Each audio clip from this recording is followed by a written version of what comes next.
शाम स्टूडेंट्स, मैं Jyoti Sharma daily current affairs की क्लास में आप सभी का स्वागत करती हूँ। तो आज स्टार्ट करते हैं करंट अफेयर्स के क्वेश्चन 1। महाराणा प्रताप कृषि एवं प्रौद्योगिकी विश्वविद्यालय में किस के सहयोग से रेगुलर लर्निंग सपोर्ट सेंटर की स्थापना की जाएगी? तो आंसर है इंदिरा गांधी राष्ट्रीय खुला विश्वविद्यालय इग्नू दिल्ली के सहयोग से सपोर्ट सेंटर की स्थापना की जाएगी। तो स्टूडेंट्स, अब इस क्वेश्चन को थोड़ा आगे बढ़ाते हुए बात करते हैं कि राजस्थान में कितने कृषि विश्वविद्यालय है। तो राजस्थान में 5 एग्रीकल यूनिवर्सिटी है। कितनी है? राजस्थान में 5 एग्रीकल यूनिवर्सिटी है। तो उनमें है, पहली है स्वामी केशवानंद कृषि विश्वविद्यालय। तो स्वामी केशवानंद कृषि विश्वविद्यालय कहाँ स्थित है? तो ये बीकानेर में है।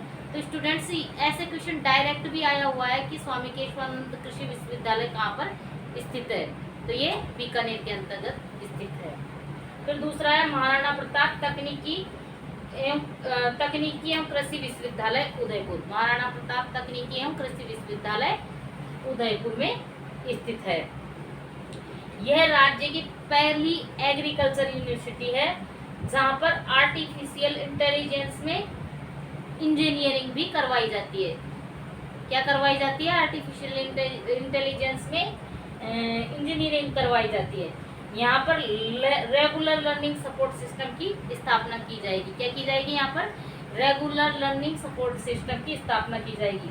मतलब कि अपने विषय में कैसे बेहतर बनाया जा सकता है, क्या किया जा सकता है, क्या नवाचार अपनाए जा सकते हैं, और बच्चों को आगे क्या पढ़ना है, क्या उनको किस तरीके से पढ़ना है, किस तरीके से नए नए खोज करनी है, इस तरीके का मतलब एक सपोर्ट सिस्टम की स्थापना की जाएगी। और इग्नू क्या है स्टूडेंट्स? तो इग्नू एक ओपन यूनिवर्सिटी है। क्या है? इग्नू एक ओपन यूनिवर्सिटी है और इसकी स्थापना 1985 ईस्वी में नई दिल्ली में हुई थी। कहाँ हुई थी इसकी स्थापना? 1985 ईस्वी में नई दिल्ली में हुई थी। और राजस्थान की पहली ओपन यूनिवर्सिटी कौन सी है? कई बार क्वेश्चनों में भी आया हुआ है, कई बार कंपटीशन के एग्जामों में आया हुआ है कि राजस्थान की ओपन यूनिवर्सिटी कौन सी है। तो वो है वर्धमान महावीर विश्वविद्यालय कोटा। वर्धमान महावीर खुला विश्वविद्यालय कोटा, तो ये कोटा में स्थित है। और तीसरी है नरेंद्र कर्ण कृषि विश्वविद्यालय। नरेंद्र कर्ण कृषि विश्वविद्यालय ये कहाँ है? तो ये जोबनेर जयपुर के अंतर्गत स्थित है। और यहाँ पर बजट 2023-24 में घोषणा की गई कि यहाँ पर वेटनरी विश्वविद्यालय भी बनाया जाएगा। क्या घोषणा की गई थी? यहाँ वेटनरी विश्वविद्यालय भी बनाया जाएगा। चौथा है कोटा कृषि विश्वविद्यालय कोटा, जो कि कोटा में स्थित है। राजस्थान में 5वीं कृषि विश्वविद्यालय की बात करें तो यह जोधपुर में स्थित है। 5वां कृषि विश्वविद्यालय कहाँ स्थित है? जोधपुर में है। और इसकी एक पत्रिका भी आती है, मरुधर पत्रिका। कौन सी पत्रिका आती है? मरुधर पत्रिका। इसने डिजिटल लॉकर की शुरुआत भी की है। जोधपुर विश्वविद्यालय ने डिजिटल लॉकर की शुरुआत भी की है। और खुड़ियाला गांव को इसने गोद भी लिया है। जोधपुर का जो कृषि विश्वविद्यालय है, तो जोधपुर में एक खुड़ियाला ग्राम स्थित है, उसको क्या है? इसने गोद लिया है। और यह राजस्थान की पहली एग्रीकल्चर यूनिवर्सिटी है जहाँ पर संविधान पार्क का निर्माण किया गया है। किसका निर्माण? कौन सी यूनिवर्सिटी है जहाँ पर संविधान पार्क का निर्माण किया गया है? इसी ने BARC के साथ समझौता किया है। क्या किया है? BARC के साथ एक समझौता किया है। नेक्स्ट क्वेश्चन पर आगे बढ़ते हैं। क्वेश्चन नंबर 2, राज्य सरकार द्वारा अंगदान विषय को किस कक्षा के पाठ्यक्रम में शामिल किया जाएगा? तो ये किया जाएगा 8वीं कक्षा के पाठ्यक्रम में। अंगदान को लेकर भारत को काफी प्रयास भी किए गए हैं। भारत में काफी प्रयास किए गए हैं अंगदान को लेकर। और अंगदान का मतलब है महादान, सबसे बड़ा दान अंगदान होता है। और इससे क्या है स्टूडेंट्स? अंगदान करने से वो लोग जो अपने अंग खो चुके हैं और उन लोगों के दोबारा मतलब उस अंग को, जैसे किसी की आंखें चली गई और कोई आई दान कर दे, डोनेट कर देता है, तो और उसके वो आंखें लग जाए तो सोचो इस दुनिया में उसके लिए कितनी सुनहरी हो जाएगी, वो दोबारा देखने लग जाएगा। तो इसके लिए भारत में बहुत प्रयास किए गए, राजस्थान में भी किए गए हैं। भारत में मानव अंग प्रत्यारोपण अधिनियम कब आया था? तो ये मानव अंग प्रत्यारोपण अधिनियम 1994 में आया था। और पहली बार इसमें कहा गया कि गैर संबंधी के अंग प्रत्यारोपण को गैर संवैधानिक घोषित किया गया। गैर संबंधी के अंग प्रत्यारोपण को क्या घोषित किया गया? गैर संवैधानिक घोषित किया गया। भारत सरकार के द्वारा अंग प्रत्यारोपण को बढ़ावा देने के लिए मानव अंग और उत्तक प्रत्यारोपण अधिनियम लाया गया 2014 में। कब आया ये? 2014 में आया। उसके बाद इसी अंगदान को लेकर राजस्थान में कुछ प्रयास किए गए। अंगदान को लेकर अंगदान आधारित मूवी भी आई राजस्थान में, तो उसका नाम क्या था? ए जिंदगी। ए जिंदगी मूवी आई थी, जिसको सरकार ने क्या किया था? उस मूवी को टैक्स फ्री किया था, टैक्स फ्री कर दिया था इस ए जिंदगी मूवी को। और राजस्थान में एक देहदान स्मारक भी बनाया गया है। और देहदान स्मारक कहाँ स्थित है? तो यह देहदान स्मारक उदयपुर जिले के अंदर स्थित है। और राजस्थान में एक अंगदान स्मारक भी बनाया गया। कौन सा स्मारक बनाया गया? राजस्थान में एक अंगदान स्मारक बनाया गया, जो कहाँ स्थित है? जो जयपुर जिले में स्थित है। और राजस्थान में एक संस्था काम करती है। क्या कार्य करती है? जिसका नाम है सोटो। सोटो का पूरा नाम है organ tissue and state organ tissue and transplant organisation. और यह काम करता है सोटो राज्य के अंदर जो भी अंगदान होता है या जो अंग प्रत्यारोपण होता है उसको नियंत्रित करने का कार्य करता है। ये कौन? सोटो। और यह इसके लिए एक ऑर्गेनाइजेशन भी बनाया गया है। और राजस्थान में इसी अंगदान को लेकर अगस्त 2020 में ड्राइविंग लाइसेंस के अंतर्गत अंगदान स्वीकृति अनिवार्य कर दी। पहले क्या होता था स्टूडेंट्स, मतलब जब ड्राइविंग लाइसेंस हम बनवाने जाते थे तो ये आप अंगदान करना चाहते हो या नहीं, ऐसा कॉलम पहले भी आता था। लेकिन उसको क्या करते थे? उसको खाली छोड़ दिया जाता था, उसमें कुछ भी डाटा नहीं भरते थे। लेकिन अब 2020 में ऐसा नियम आया है, अगर आप ड्राइविंग लाइसेंस बनवाते हो तो आपको ये स्वीकृति देनी पड़ेगी कि आप अंगदान करोगे या नहीं। उसके लिए आपको अनिवार्य है उस कॉलम को भरना। आपको भरना पड़ेगा कि आप उसमें क्या चाहते हो, आप अंगदान करना चाहते हो या अंगदान नहीं करना चाहते। अब राजस्थान में अंगदान को बढ़ावा देने के लिए एक ये नई पहल की गई है कि जो कक्षा 8वीं है उसके पाठ्यक्रम में ही अंगदान कार्यक्रम को मतलब अंगदान विषय के जो कार्यक्रम है उसको सम्मिलित किया गया है। मतलब लोगों को जागरूक किया जाएगा, इससे बच्चों में भी जागरूकता आएगी, उनको इस चीज़ के लिए प्रेरित भी किया जाएगा। क्योंकि बच्चे ही बड़े होते हैं, बच्चे ही देश का भविष्य होते हैं, तो वो अभी से इस चीज़ को समझेंगे तो उनका मतलब वो इस चीज़ को अपने जीवन में भी उतार पाएंगे। नेक्स्ट क्वेश्चन पर आगे चलते हैं। क्वेश्चन नंबर 3, राज्य का पहला ट्रांसजेंडर प्रमाण पत्र किस नगर निगम द्वारा जारी किया गया है? तो उत्तर है नगर निगम ग्रेटर जयपुर द्वारा जारी किया गया है। तो स्टूडेंट्स आपको पता होगा राजस्थान में नगर निगमों की संख्या कितनी है? तो राजस्थान में नगर निगमों की संख्या 10 है।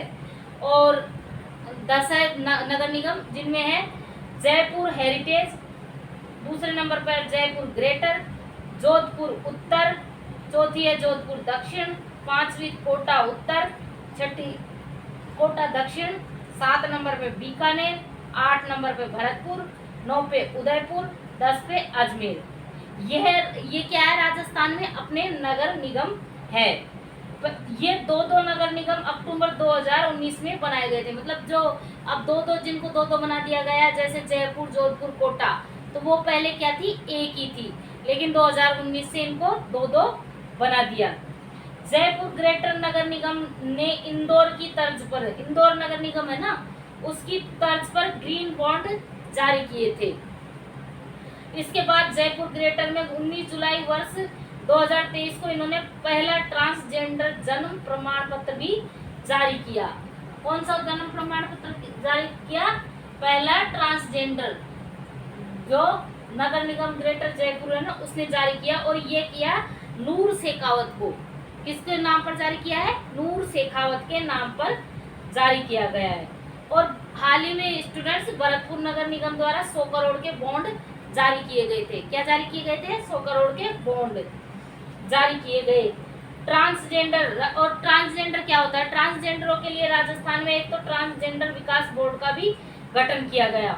और ये ट्रांसजेंडर विकास बोर्ड किसके अधीन कार्य करता है? तो यह सामाजिक न्याय एवं अधिकारिता विभाग के अधीन कार्य करता है। 10 करोड़ का ट्रांसजेंडर विकास बोर्ड भी बना रखा है। कितने का? 10 करोड़ का। और ट्रांसजेंडरों द्वारा लिंग परिवर्तन पर 2.50 लाख रुपए की सहायता दी जाएगी। कितने की सहायता दी जाएगी? तो 2.50 लाख रुपए की। इसी ट्रांसजेंडर के लिए जय नारायण व्यास यूनिवर्सिटी जोधपुर, यह पहली यूनिवर्सिटी है जिसने ट्रांसजेंडरों को क्या दिया है? एडमिशन दिया है। और राज्य स्तरीय ट्रांसजेंडर महोत्सव का आयोजन कहाँ हुआ था? तो राज्य स्तरीय ट्रांसजेंडर महोत्सव का आयोजन अलवर जिले में हुआ था। अब नेक्स्ट क्वेश्चन पर आगे बढ़ते हैं। क्वेश्चन नंबर 4, हाल ही में किस जिले द्वारा अंतर्राष्ट्रीय साइक्लिस्ट मोनिका जाट और राष्ट्रीय पैरा स्विमर पंकज कुमार को डिस्ट्रिक्ट इलेक्शन आइकन बनाया गया? तो ये बनाया गया है बीकानेर के द्वारा बनाया गया। किसके द्वारा? बीकानेर। तो बीकानेर की बात करते हैं तो स्टूडेंट्स, बीकानेर को अपने यहाँ राजस्थान में साइकिलिंग का हब कहा जाता है। मतलब ये एक तरीके से साइकिलिंग का हब बन गया है। और साइकिलिंग अकादमी की स्थापना भी बीकानेर जिले में ही की गई है। कहाँ की गई है साइकिलिंग अकादमी की स्थापना? तो वो बीकानेर जिले के अंदर की जा रही है। और यहाँ से बीकानेर जिले से कई खिलाड़ी निकले हैं जिन्होंने राष्ट्रीय और अंतर्राष्ट्रीय स्तर पर भारत की छवि को निखारा है। जिनमें जैसे मनोहर बिश्नोई बीकानेर, ये भी साइकिलिस्ट थे। मानव सारडा, ये भी साइकिलिस्ट थे। और मुकेश कंसवा, ये भी साइकिलिस्ट थे। और कविता सियाग, इन्होंने वर्ष 2022 में 36वें नेशनल गेम्स हुए थे। इनमें इन्होंने क्या है? साइकिलिंग में क्या जीता था? गोल्ड जीता था कविता सियाग ने। ये राज्य की पहली महिला साइकिलिस्ट है जिन्होंने सीनियर कैटेगरी के अंतर्गत गोल्ड जीता है। बीकानेर के जिला कलेक्टर कौन है स्टूडेंट्स? तो बीकानेर के जिला कलेक्टर भगवती प्रसाद कलाल है।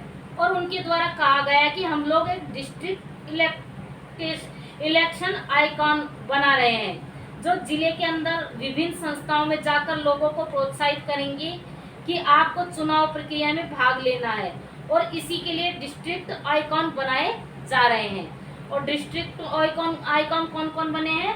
तो ये पहले नंबर पर आती है मोनिका जाट, और ये साइकिलिंग से संबंधित है। और दूसरे नंबर पर पंकज कुमार, और ये पैरा स्विमर की खिलाड़ी है, पैरा स्विमर है ये।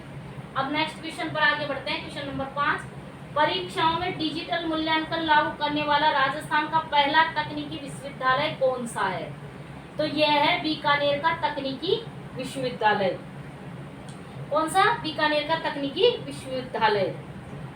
तो स्टूडेंट्स, राजस्थान में तकनीकी विश्वविद्यालयों की संख्या कितनी है? तो राजस्थान में तकनीकी विश्वविद्यालयों की संख्या 3 है। और उनमें से पहला है RTU, मतलब राजस्थान टेक्निकल यूनिवर्सिटी। और इसकी स्थापना कब हुई थी स्टूडेंट्स? तो इसकी स्थापना 2006 में हुई थी। और वर्तमान में इसके VC कौन है? तो वर्तमान में इसके VC है SK सिंह। और दूसरा है बीकानेर टेक्निकल यूनिवर्सिटी जो कि बीकानेर में स्थित है। और इसकी स्थापना कब हुई थी? तो इसकी स्थापना हुई थी 2017 में। और वर्तमान में इनके VC है अमरीश शरण विद्यार्थी। कौन है इसकी VC? अमरीश शरण विद्यार्थी। और तीसरा है MBM यूनिवर्सिटी जो कि कहाँ स्थित है? जोधपुर में। स्टूडेंट्स, इसकी स्थापना 15 अगस्त 1951 में सबसे पहले हुई थी, लेकिन ये किस रूप में हुई थी? ये कॉलेज के रूप में आया था। और बाद में इसे यूनिवर्सिटी की मान्यता कब दी गई? तो सितंबर 2021 में इसे यूनिवर्सिटी की मान्यता दी गई और इसे यूनिवर्सिटी बनाया गया। और वर्तमान में इसके VC कौन है? तो वर्तमान में इसके VC है अजय कुमार शर्मा। और बीकानेर तकनीकी विश्वविद्यालय 2017 ने कहा कि अब हम डिजिटल मूल्यांकन करने वाले हैं। नेक्स्ट क्वेश्चन पर आगे बढ़ते हैं। क्वेश्चन नंबर 6, राज्य सरकार द्वारा आंगनबाड़ी केंद्रों को नंदघर के रूप में विकसित करने हेतु किस संस्था के साथ MOU किया गया है? तो ये किया गया है अनिल अग्रवाल फाउंडेशन के साथ किया गया है। तो स्टूडेंट्स, आपको पता होगा कि वर्ष 2021-22 में जब बजट आया था तो उस बजट में घोषणा की गई थी कि हम 25,000 नंद आंगनबाड़ी केंद्र है उनको नंदघर बनाने वाले हैं। अब इन आंगनबाड़ी केंद्रों को क्या किया जा रहा है, इनको मॉडिफाई किया जा रहा है, मतलब इनको और संसाधनों से सुसज्जित किया जा रहा है और इनमें नयापन लाया जा रहा है। और अब इसी को लेकर राजस्थान सरकार तथा अनिल अग्रवाल फाउंडेशन के बीच क्या हुआ, एमओयू का मतलब एक समझौता हुआ है। और इसके तहत कहा कि पहले चरण में 13 जिलों में 8,000 नंदघर बनाए जाएंगे। और ये नंदघर किसके मतलब ये किसके अंतर्गत अधीन आते हैं, तो ये आंगनबाड़ी केंद्र सामाजिक न्याय एवं अधिकारिता विभाग के अधीन आते हैं। किसके अधीन, सामाजिक न्याय एवं अधिकारिता विभाग के अधीन आते हैं। और अनिल अग्रवाल फाउंडेशन की बात करें तो यह राजस्थान रत्न अवार्ड 2022 में आए थे। इस राजस्थान रत्न अवार्ड में एक व्यक्ति को अवार्ड दिया गया था और जिसका नाम था अनिल अग्रवाल। और ये कौन से जिले से संबंधित थे, तो ये सीकर जिले से संबंधित है। और ये क्या है, अनिल अग्रवाल वेदांता ग्रुप के चेयरमैन है। और वेदांता ग्रुप की बात करें तो राजस्थान में ये उदयपुर के जो देवारी में हिंदुस्तान जिंक लिमिटेड का लगा हुआ है, तो उसके वो वेदांता ग्रुप द्वारा ही संचालित है। और जो चंदेरिया है चित्तौड़गढ़ में, वहाँ भी हिंदुस्तान जिंक समेल्टर संयंत्र है और वो भी इसी के द्वारा संचालित है। और यही अनिल अग्रवाल का एक फाउंडेशन है। ये फाउंडेशन जयपुर के चौप में क्रिकेट स्टेडियम भी बना रहा है। जयपुर के चौप गांव में बना रहा है ना, राजस्थान का दूसरा और विश्व का तीसरा सबसे बड़ा खेल स्टेडियम चौप गांव जयपुर में बन रहा है ना, उसका। और इस क्रिकेट स्टेडियम का नाम भी अनिल अग्रवाल स्टेडियम होगा। और इसी अनिल अग्रवाल फाउंडेशन ने कहा है कि राजस्थान में 25,000 नंदघर अब हम बनाने वाले हैं। और ये शुरुआत करी है इन्होंने 13 जिलों में। शुरुआत में पहले चरण में 13 जिलों में 8,000 नंदघर बनाएंगे। इसी के साथ आज जो हमारी करंट अफेयर्स की क्लास पूरी हुई। क्लास को ज़्यादा से ज़्यादा लाइक करें, शेयर करें और अपने मित्रों को शेयर करें इस क्लास को और सब्सक्राइब करें। धन्यवाद। कल मैं कुछ और क्वेश्चनों के साथ आपके सामने हाजिर होंगी।